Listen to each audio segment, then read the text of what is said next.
I never thought a damn book would change my life there. I was frantically searching through second chance books on a crisp. Charlotte morning, my TV show appearance was just 2 weeks away, and I needed that rare psychology text. The musty scent of old books filled my nostrils as I ran my fingers along dusty spines. My brunette hair was pulled back in a messy bun, and my green eyes scanned shelf after shelf. The morning light filtered through tall windows, casting long shadows between the towering bookcases. It has to be here somewhere, I muttered, checking my watch again. That's when I saw it, The Hidden Language of the Mind by Dr. Marcus Wells. My heart skipped a beat, finally, but as I reached for it, another hand touched mine, soft, warm fingers brushed against my skin. "Oh," we both exclaimed. I turned to face the most striking woman. I'd never seen blonde hair cascaded past her shoulders, and her blue eyes sparkled with curiosity. She wore a vintage leather jacket that somehow made her look both sophisticated and rebellious. "I'm so sorry," she said, pulling her hand back. "You reached for it first." "No, please." I found myself saying, "Are you interested in psychology?" She smiled, and something inside me stirred. "Actually, I'm studying to be a mentalist." This book is like finding gold, a mentalist. I couldn't hide my intrigue. I'm Emma Reed, psychologist. "Georgia Collins," she replied, extending her hand, and now I'm even more impressed by this coincidence. The way she said coincidence made me wonder if she truly believed in chance encounters. We stood there surrounded by books, neither wanting to let go of this moment. "Listen," I heard myself say, "there's a coffee shop next door. Maybe we could discuss sharing the book." Georgia's eyes lit up. "I'd like that." Over coffee, we talked for hours. She told me about her journey into mentalism, how she could read micro-expressions and body language. I shared my upcoming TV show appearance and my dreams of opening an innovative therapy practice. "You seem nervous about the show," she observed, reading me like one of these old books. "That obvious, huh?" I laughed, feeling exposed yet strangely comfortable to me. "Yes, but I've been told I have an unfair advantage." She winked, and my stomach did a little flip. As the afternoon sun painted the coffee shop walls in warm amber, I realized we'd been talking for nearly 4 hours. The book lay forgotten between us, no longer the most interesting thing in the room. "I should get going," Georgia said, standing reluctantly. "Wait," I blurted out. Would you be interested in helping me prepare for the TV show? Your insights could be invaluable." She paused, a smile playing at the corners of her mouth. "Dr. Reed, are you asking for my professional services or something else?" I felt my cheeks flush. "Professional, of course, strictly professional." "Then yes," she replied, writing her number on a napkin. "Call me tomorrow." As I watched her leave, the book clutched to my chest. I knew deep down that nothing about this would stay strictly professional, and for the first time in my 42 years, that thought didn't terrify me. The TV show prep was driving me crazy. I paced my home office, rehearsing lines about cognitive behavioral therapy, while Georgia sat cross-legged on my leather couch. She'd been coming over every evening for the past week. "You're overthinking it," Georgia said, her blue eyes following my movement. "The audience wants to see the real you, not some textbook version." I stopped pacing and ran my fingers through my hair. The real me is a mess right now." "A beautiful mess," she murmured, then quickly added, "I mean, you're naturally engaging when you're just being yourself." The compliment lingered in the air.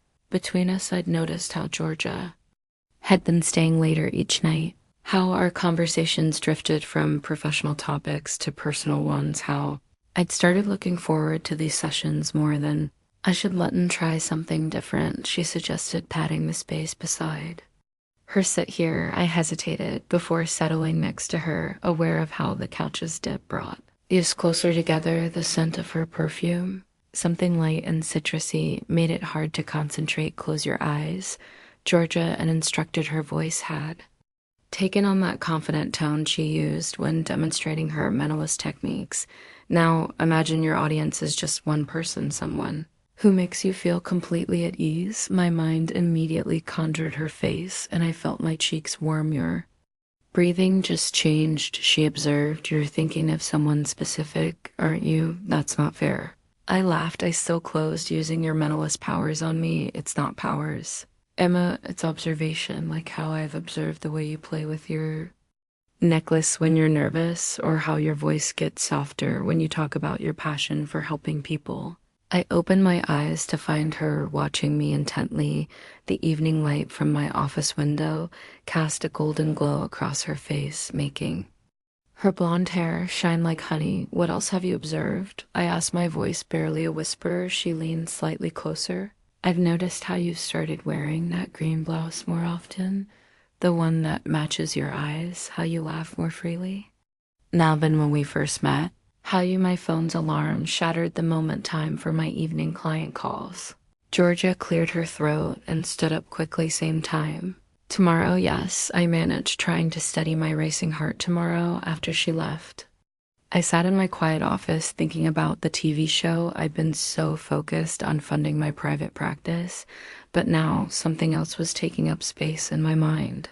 Someone else. That night, I couldn't sleep. I kept replaying our almost moment on the couch, wondering what would have happened if my phone hadn't rung. The TV show was in 3 days, and instead of practicing my segments, I was lying awake thinking about my mentalist apprentice. Damn it, Emma, I muttered into my pillow, keep it professional. But as I finally drifted off, I knew I was fighting a losing battle.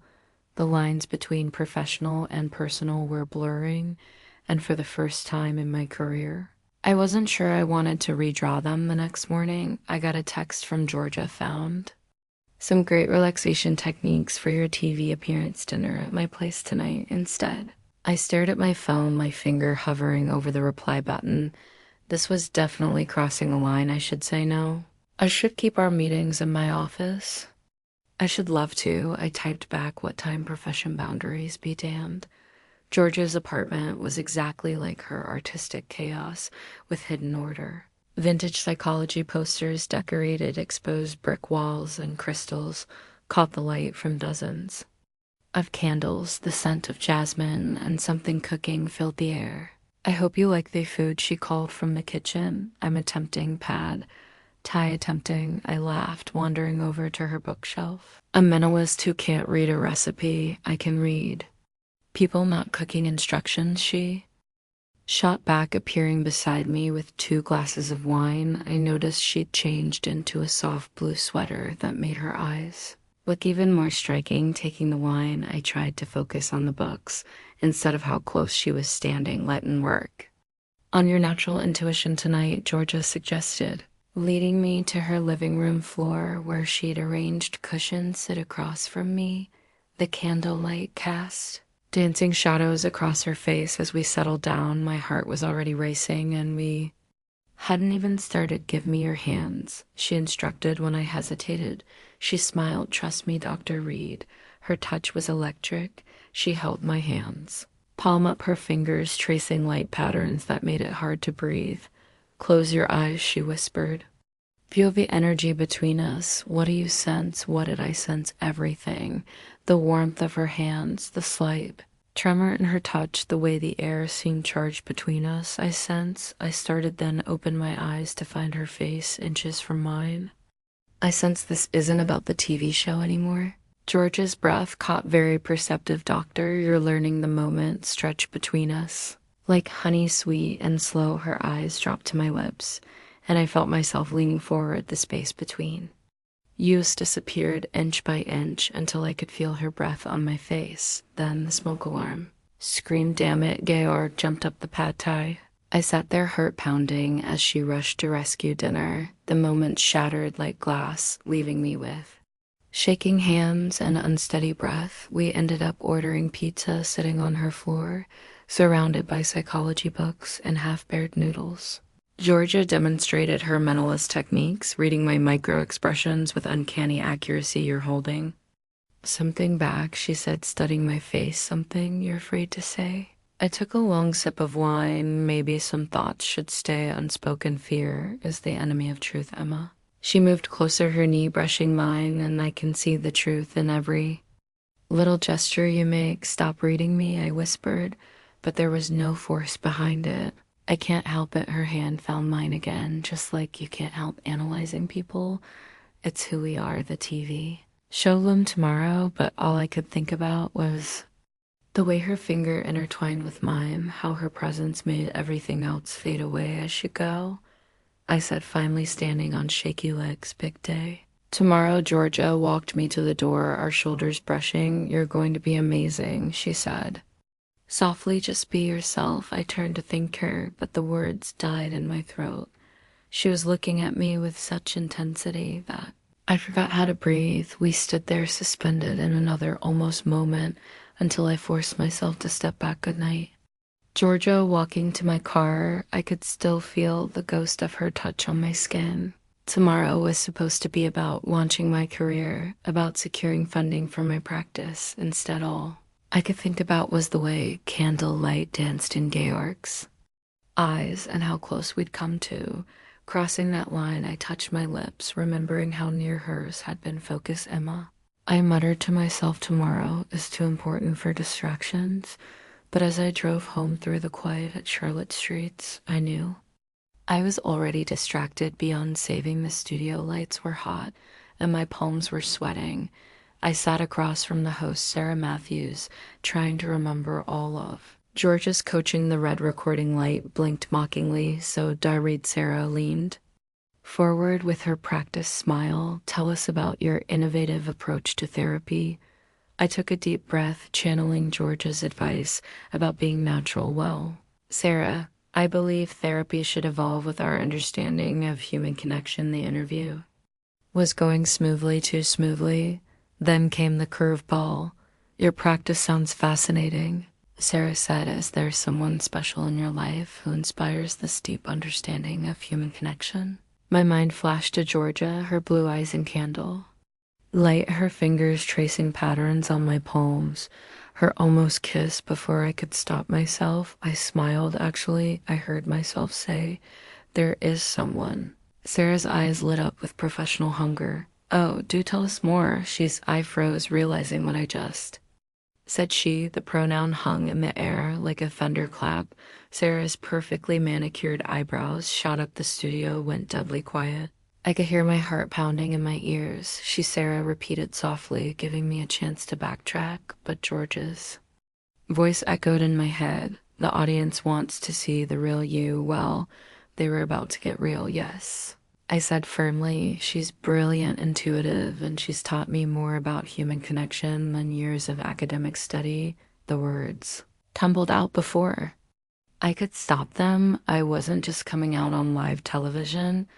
I was practically declaring my feelings for Georgia in front of thousands of viewers. Sarah, ever the professional, recovered quickly. That's wonderful to Dr. Reed. Your honesty is refreshing. Now about your funding goals, but the damage, or perhaps the liberation, was done.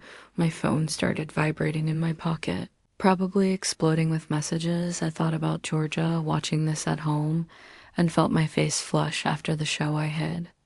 In my dressing room, staring at my phone, hundreds of notifications flooded and social media was already buzzing. Progressive psychologist comes out live, Dr. Reed's brave moment. Then I saw George's message, you were perfect, absolutely perfect, kid. I come over, my hands shook as I typed yes. 20 minutes later, she was at my door, slightly out of breath. Wick she'd rushed over her blonde hair was windswept, her eyes bright with emotion. I watched it live, she said, stepping inside. You were incredible. I just repeated my career. I laughed nervously. Half my clients will probably cancel tomorrow. You were authentic. Georgia moved closer. That's what matters. I practically announced my feelings for you on live TV. I groaned, covering my face. Did you mean it? Her voice was soft, uncertain. I looked up at her, standing in my hallway with hope written all over her face. The time for holding back was over. Every word I whispered. She took another step forward, but my phone rang, my sister's ringtone. Then another call and another. The world was demanding answers. I should deal with this, I said reluctantly. Georgia nodded, understanding but disappointed. Call me later. As she turned to leave, I caught her hand. Georgia, thank you for helping me be brave. She squeezed my hand, then slipped away. Leaving me to face the aftermath of my accidental revelation, my phone kept ringing, but all I could think about was the way she'd looked at me and how coming out on live TV might be the best mistake I'd ever made. I sat down heavily on my couch, watching my social media. Notifications explode well. Emma, I muttered to myself, you wanted to make an impression. The real challenge was just beginning, but for the first time in my life, I felt completely authentically myself, and that was worth whatever storm was coming the morning after my TV appearance. My office phone wouldn't stop ringing my assistant. Jenny looked overwhelmed as she handed me another stack of messages. "Do I read?" she said hesitantly. "We've had 12 cancellations since opening." I nodded, trying to keep my professional facade. "It's okay, Jenny. We expected this, but expecting it didn't make." It hurt less. These were clients I'd worked with for years, people who trusted me with their deepest fears and struggles. Now they were running away because I'd been honest about who I was. The emails were worse conservative colleagues expressing their concerns about my lifestyle choices. One particularly nasty message suggested I should lose my license. I was staring at my computer screen, fighting back tears, when a knock at my office door made me jump. Delivery for Dr. E. Georgia stood there holding 2 cups of coffee and a paper bag that smelled like heaven. She wore that leather jacket I loved, and her smile was like sunshine breaking through storm clouds. "I figured you could use breakfast," she said, setting everything down, "and maybe a friendly face. You have no idea," I whispered, my voice cracking. She closed the door and was beside me in 2 steps, pulling me into a hug. I melted into her embrace, letting out a shaky breath. "I saw some protesters outside," she said softly, stroking my hair. "Want me to read their minds and tell you all their embarrassing secrets that made me laugh through my tears? Is that an ethical use of your abilities?" "Damn ethics," she pulled back to look at me. "They're hurting you," before I could respond. My office phone rang again, another cancellation. Probably Georgia reached over and unplugged it there. She said the world can wait. We sat on my office couch, sharing the croissants she'd brought. Georgia told me about the supportive messages flooding her social media. Apparently, someone had figured out she was the she I'd mentioned on TV. "You're trending," she grinned. "Dre's girlfriend is actually a thing, but I'm not." I started, then stopped. "What were we exactly?" Georgia's smile faltered slightly.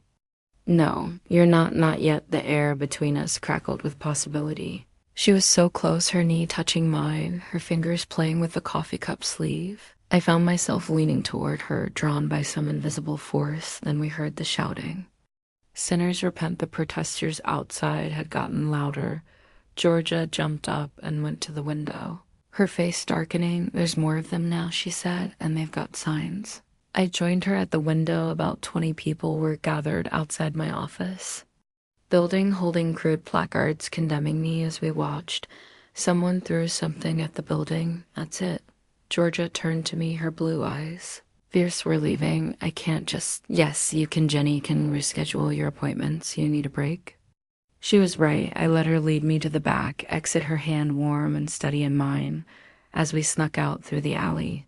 I heard more shouting from the front of the building. We ended up at her apartment, safe in her colorful sanctuary. She made tea while I curled up on her couch, emotionally exhausted. "You know what the worst part is?" I said as she handed me a steaming mug. "I spent years helping people overcome their fears, and now I'm the thing they're afraid of." Georgia sat beside me closer.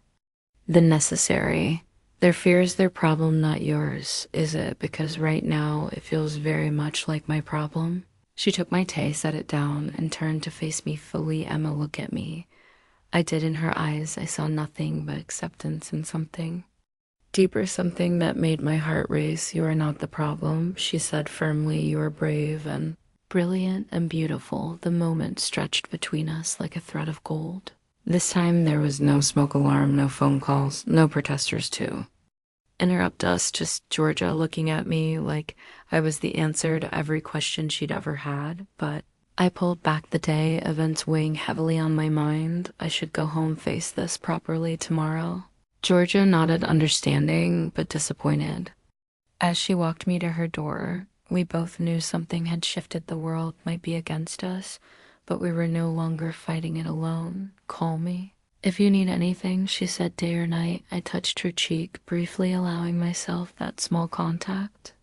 Thank you for being here. Walking to my car, I could feel her watching from her window. The protesters might have chased me from my office, but they'd driven me straight into the arms of the one person who made me feel completely accepted. Maybe that wasn't such a bad thing after all 3 days after the protest incident. I sat in my empty office staring at the wall of credentials that suddenly felt meaningless.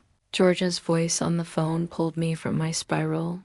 I have an idea, she said, excitement bubbling in her voice. Meet me at, and coffee in an hour. The cafe was quiet for a Saturday morning.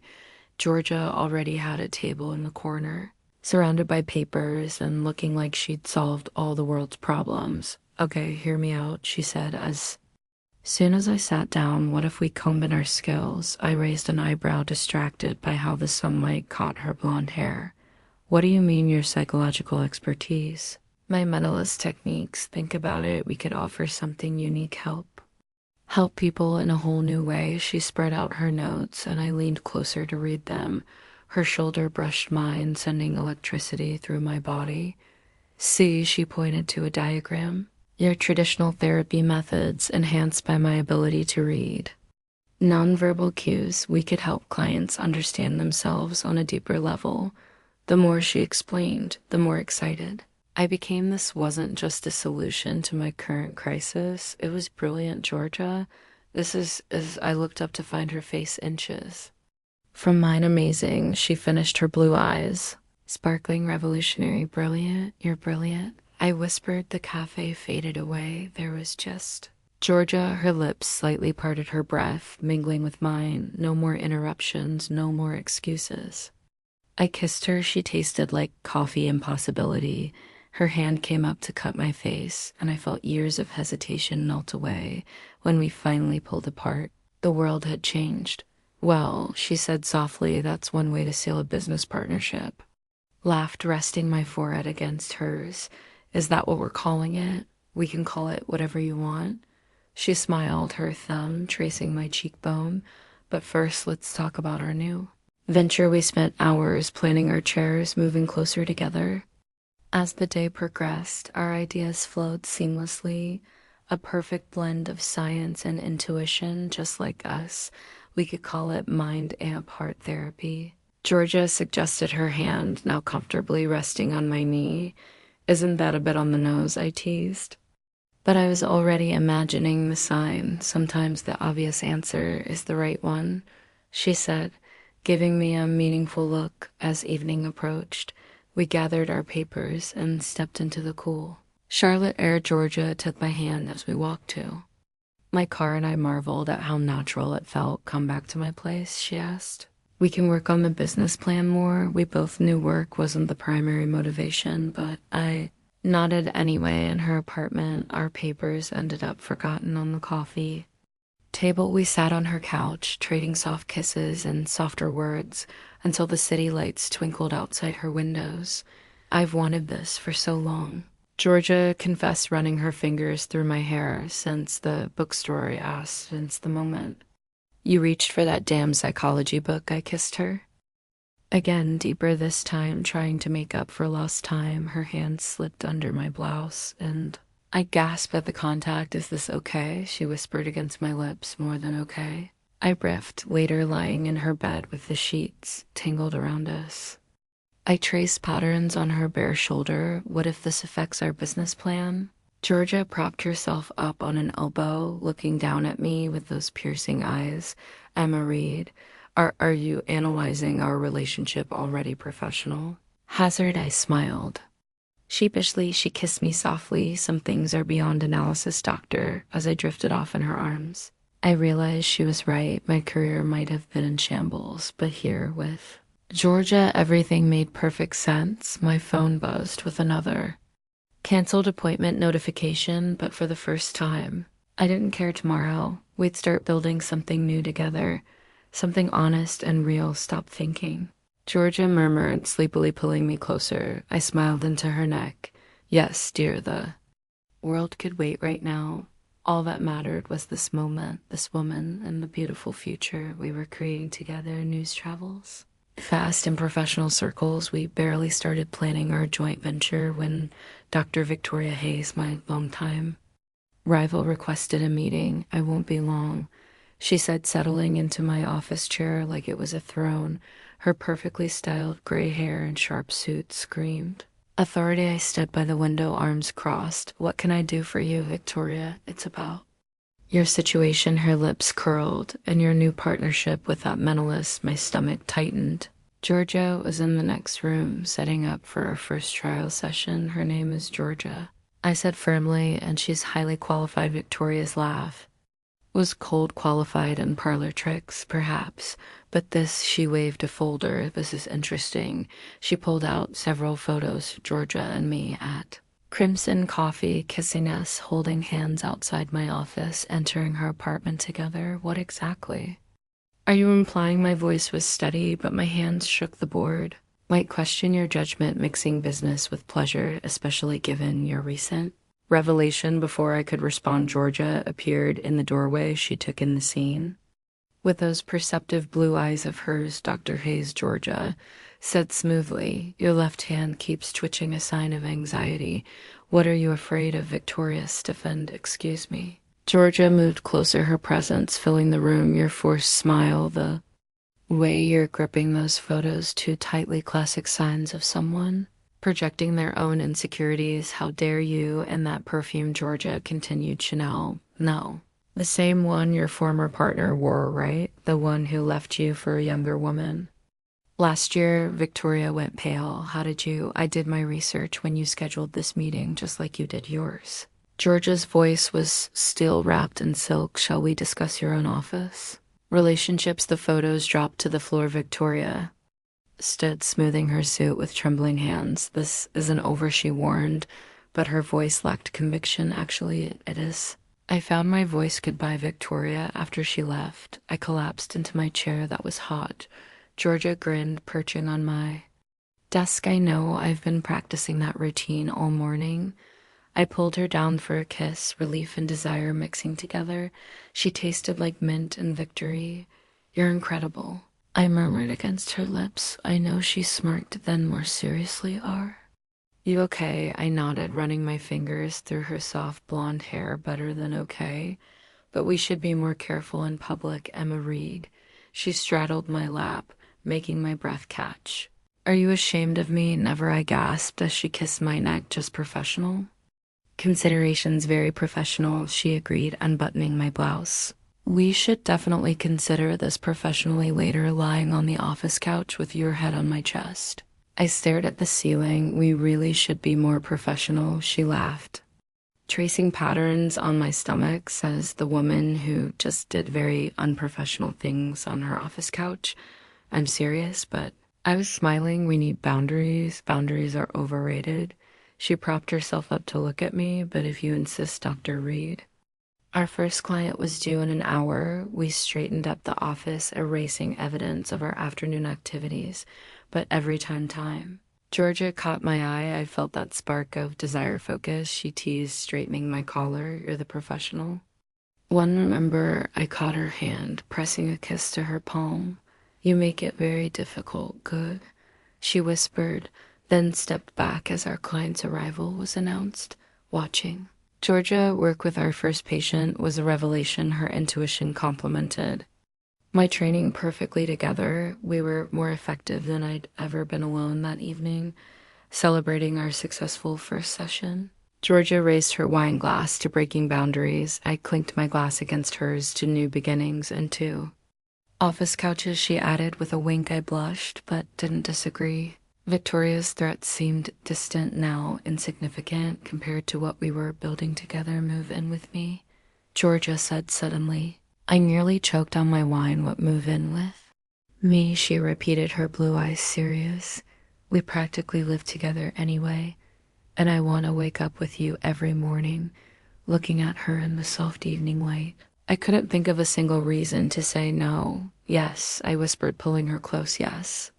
Professional boundaries be damned. Some things were worth the risk. I was organizing Georgia's books into my collection when the doorbell rang through the peephole. I saw my sister Rachel's familiar face, and my heart stopped surprised she called through. The door opened up, sis. I hadn't told my family about Georgia yet. Sure, they'd seen the TV show, but our weekly phone calls had carefully danced around the subject. Now Rachel stood outside our apartment where Georgia's clothes hung next to mine, and her crystals decorated our windowsills. Emma Georgia appeared from the bedroom wearing my old university sweatshirt. Everything okay before I could answer, Rachel knocked again. I know you're home, your car's outside. It's my sister, I whispered, panic. Rising, she doesn't know about us. Georgia's face softened. She crossed the room and took my hands. Do you want me to leave? No, I said, firmly, surprising myself. No more hiding. I opened the door to Rachel's beaming face. She rushed in for a hug, then froze. When she saw Georgia, oh, I'm sorry. I didn't realize you had company. Rachel's eyes darted between us, taking in Georgia's attire and our intertwined fingers. Rachel, I took a deep breath. This is Georgia Collins, my partner. The word partner hung in the air. Rachel's expression cycled through surprise, understanding, and finally a warm smile.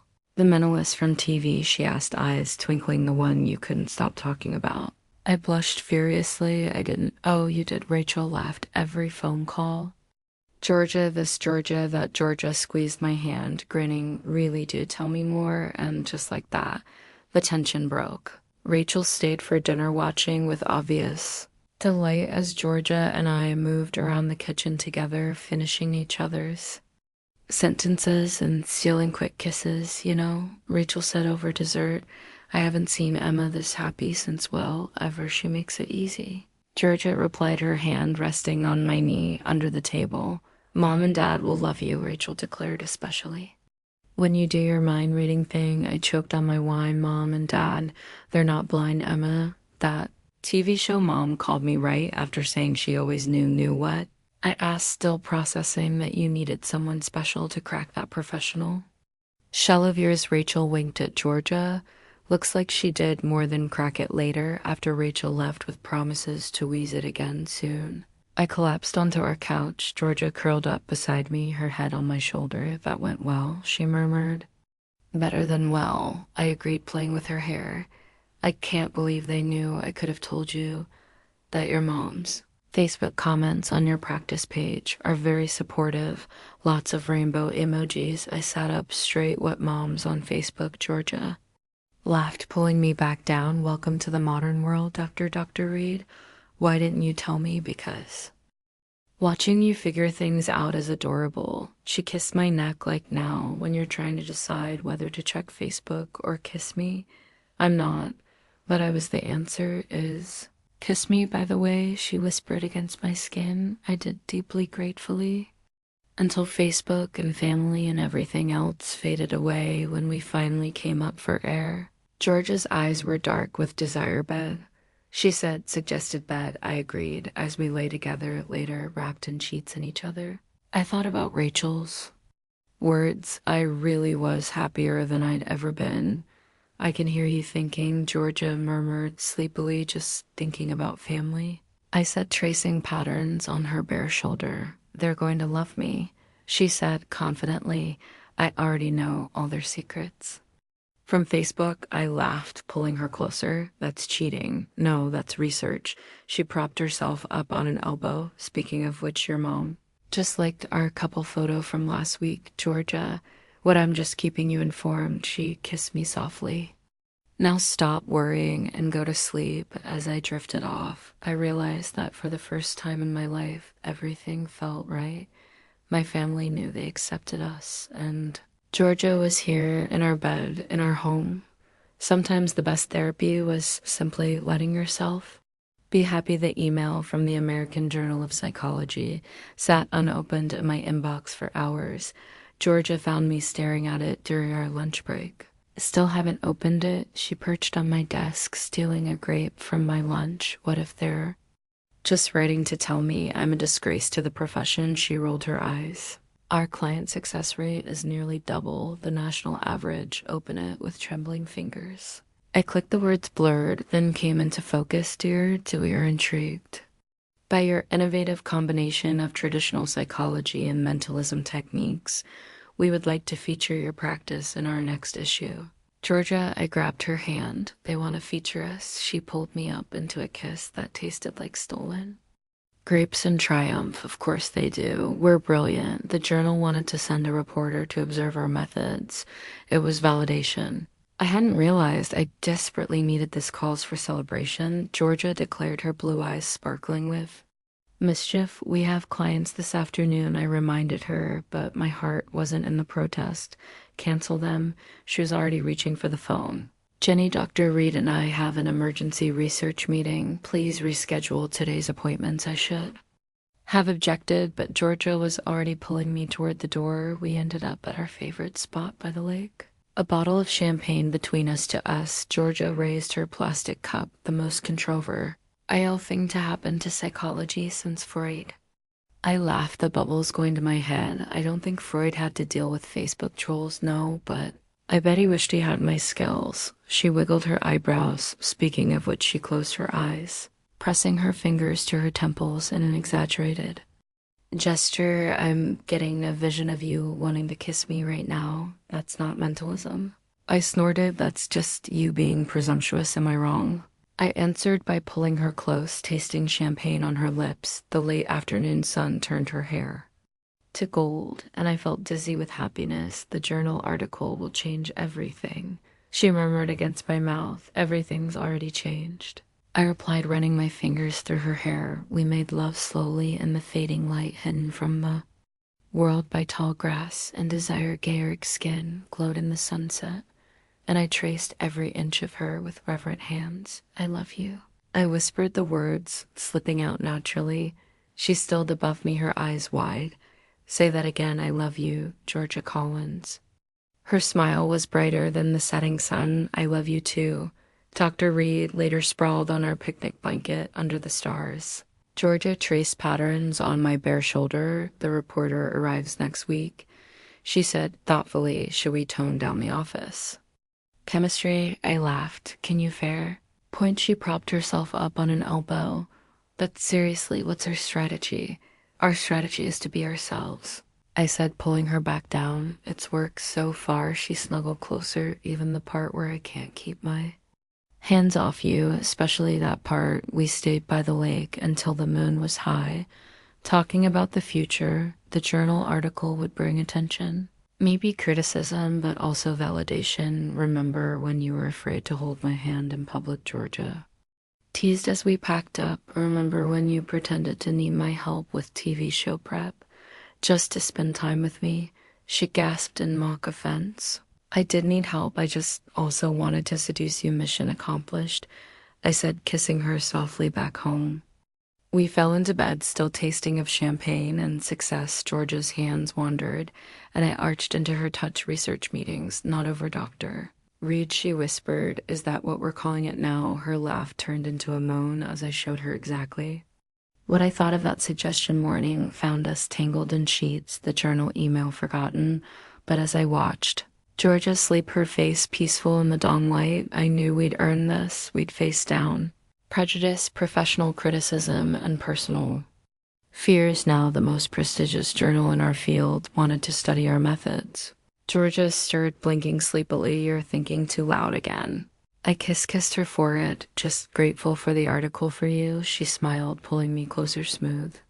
Talker, now come back to bed. We have more research to conduct. Who was I to argue with such sound scientific methodology? The channel 8 news van, parked outside our office, looked impossibly large inside. Georgia adjusted my collar for the 10th time. Stop fidgeting, she said softly. You look perfect the last time I was on TV. I accidentally came out to all of Charlotte. She grinned, and look how well that turned out. The reporter, Maria Chen, arrived with her crew, all professional smiles and equipment. She'd requested to observe a session before the interview. Your clients agreed to be filmed, she asked, setting up some did. I explained we selected those who felt their stories might help others. Our first film session was with Sarah, a young executive. Struggling with imposter syndrome, Georg and I moved through our routines seamlessly, my traditional therapy techniques. Blending with her intuitive observations, your shoulders tense when discussing the board meeting, Georgia noted, but you're micro. Expressions show pride, not fear. I build on her observation, let and explore that disconnect between your physical response and emotional state. Maria watched intently, scribbling notes when Sarah left, visibly lighter, the reporter's professional detachment. Had cracked, that was remarkable. She admitted the way you two worked together, like mind and heart. Georgia finished squeezing my hand. The formal interview began. Maria settled into her chair, camera rolling. Dr. Reed, you're coming out on live television. Last year caused quite a stir. Did you worry about your career? I felt Georgia's supportive presence. Beside me, honestly, yes, but authenticity is crucial in therapy. How could I help clients be true to themselves if I wasn't? And you're a partnership with Ms. Collins, both professional and personal. The personal part wasn't planned. Georgia jumped in, making me laugh, but it made the professional part better. How so? I turned to Georgia, forgetting the cameras, because trust is essential in our work, and there's no one I trust more. Maria's eyes softened. That's beautiful, but surely there were challenges, of course. Georgia nodded. Some colleagues questioned our methods, called it unorthodox. Dr. Victoria Hayes notably opposed your practice, Maria pressed. Dr. Hayes has since become a client, I revealed, causing Maria's eyebrows to shoot up. With her permission to disclose that fact, Georgia suppressed a smile. People often criticize what they don't understand until they need it themselves. The interview continued, covering our success rates, unique methodology, and future plans. Throughout it all, Georgia's hand remained steady. And mine, one last question, Maria said, what would you tell others in similar situations, professional colleagues who might be afraid to be themselves? I thought about that scared version of myself before Georgia, before authenticity. I tell them that hiding takes more energy than being real, I said, and that sometimes being yourself opens doors you never knew existed. After the crew packed up, Georgia pulled me into our office. You were amazing. We were amazing. I corrected, drawing her close. Think. Victoria will be mad. We mentioned her. I laughed. Probably. But she's making remarkable progress in therapy. Speaking of progress. Georgia's hand slipped under my blazer. We have the office to ourselves, Georgia Collins. Are you suggesting we celebrate? Unprofessionally, always, she whispered, kissing me deeply later, watching the sunset from our office window. Georgia wrapped her arms around me from behind. The segment airs next week, she murmured, ready to be Charlotte's power couple. I turned in her. Embrace as long as you're with me, always, she promised, though I should warn you, your mom's already shared the interview promo on Facebook, of course. She has. I rested my forehead against hers. When did my life become so public? When you decided to be real, she said simply, and I fell in love with real you. The city lights began twinkling below us, and I thought about how far we'd come from that chance meeting over a book to this moment, building something revolutionary together. Take me home, I whispered. Georgia smiled, that special smile reserved just for me. I thought you'd never ask. As we left the office, hand in hand, I caught a reflection in the window, a psychologist and a mentalist, defying conventions, helping others, loving free. Sometimes the best therapy was simply showing the world how to be brave. I can't believe we're doing this, I said, standing outside Second Chance Books. 1 year had passed since Georgia and I first met here. The owner said they're closing down. Georgia explained, unlocking the door with the key she'd somehow convinced the owner to lend. U.S. I wanted one last visit. The familiar musty scent welcomed us. Dust mows danced in the afternoon light, and memories flooded back, reaching for that psychology book. Georg's hand touching mine. Look, she pointed to the psychology section, our spot. We walked over, our footsteps echoing in the empty store. Georgia ran her fingers along the spines until she found what she was looking for, the hidden language of the mind. She read, pulling out a worn copy. Another one. We should buy it, I suggested. For symmetry. Already did, she smiled mysteriously, but first she took my hand, positioning me exactly where we'd stood that first day. The sunlight caught her blue eyes making them sparkle. Emma Reed, she began, her voice soft but steady, 1 year ago. We reached for the same book, and I knew instantly you were special. My heart started racing as she continued. You were this brilliant, guarded psychologist who needed someone to read between your lines, and I was a mentalist who needed someone to ground my intuition in reality. She dropped to one knee, still holding my hand. The book fell open in her other hand, revealing a ring nestled in a hollow carved into the pages. Oh my, I breathed. We built something beautiful together, professionally and personally now. I want to build forever with you. Her voice cracked slightly. Will you marry me? Tears blurred my vision. You carved up a book for this, she laughed. Actually, I bought this copy months ago, had it specially made. Georgia Collins. I pulled her up. You are the most wonderfully devious woman I've ever met. Is that a yes? I answered by kissing her deeply right there in our spot, surrounded by the ghosts of 1,000 stories, including ours. Yes. I whispered against her lips 1,000 times. Yes. The ring fit perfectly, a delicate band with two intertwined stones, one blue like her eyes, one green like mine. I have one more surprise, she said, leading me outside. Died a sold sign hung in the bookstore window. Georgia, I started, realization dawning. I bought it, she confirmed. Well, we bought it. If you want, you bought a bookstore. I bought our bookstore. Think about it. We could renovate the upper floor into a therapy center, keep the bookstore running below, mind, heart, and literature all in one place. I stared at her amazed. When did you plan all this? Remember last month when I said I was visiting my parents? She grinned. I was actually meeting with the owner and contractors. You're incredible. I laughed, pulling her close. I know, she said smugly, so what do you say? Ready to add bookstore owner to our list of titles. Looking through the window at the dusty shelves that had brought us together, I couldn't imagine a more perfect next chapter under one condition. I said, name it. We keep that psychology section exact as it is. She kissed me softly. Deal. We spent the rest of the afternoon wandering through our bookstore, planning renovations and dreaming about the future. Georgia insisted on carrying me across the threshold for practice, making me laugh until I cried as sunset painted the windows gold. We sat on the floor of our future therapy center, surrounded by books and possibilities. Think we'll find any more love stories in these shelves? I asked, leaning against her. Georgia twirled my engagement ring, making it catch the light. I think we'll help write them. She was right. Our story had started here with a book and a touch. Now we'd help others find their own stories, one page at a time. I love you, I whispered, kissing her as the last rays of sun blessed our new beginning. I know, she smiled against my lips. I read your mind. Sometimes the best stories start with reaching for the same book, and sometimes they never really end.